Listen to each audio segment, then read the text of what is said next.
It looks like the cat's officially out of the bag. Thanks to the ever-reliable Roland Quant from WinFuture, we've just gotten a full-on leak of the Samsung Galaxy S25 Edge's hardware. And when Roland talks leaks, we listen. Now, Samsung hasn't confirmed the launch date yet, but all signs point to May 13. They've already teased the design, but WinFuture has gone ahead and spilled the entire spec sheet and dropped some fresh renders. Let's break it all down right here.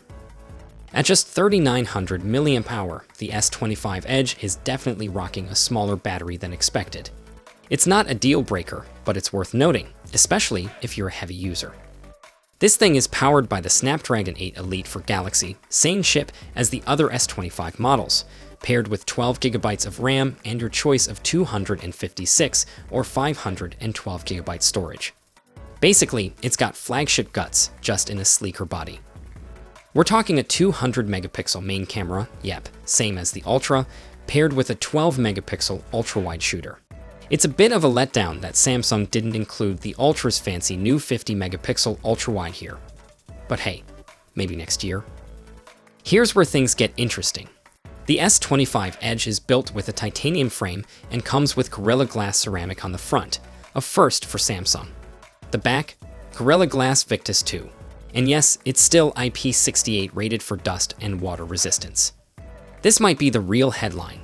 The S25 Edge packs a big 6.7-inch QHD screen with a buttery smooth 120Hz refresh rate, yet it's only 5.85mm thick and weighs just 163 grams.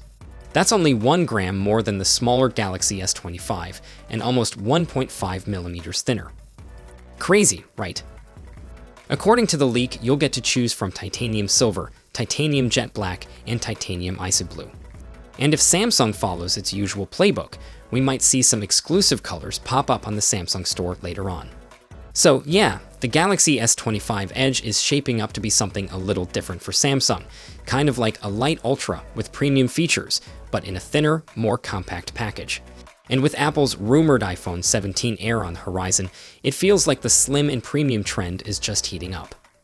So, what do you think? Would you pick up the S25 Edge?